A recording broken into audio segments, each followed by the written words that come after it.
malakas na kapangyarihan ng Diyos.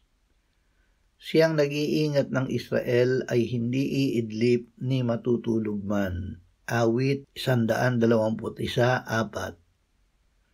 Ang Diyos ay laging nagmamasid at nagbabantay sa atin upang tayo ay ingatan.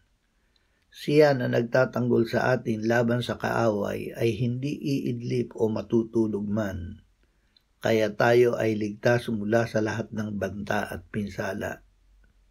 Hindi ang sarili nating lakas, kundi ang kapangyarihan ng Diyos ang nag-iingat sa atin, at ang ating tagapag-ingat ay hindi kailanman nagpapahinga.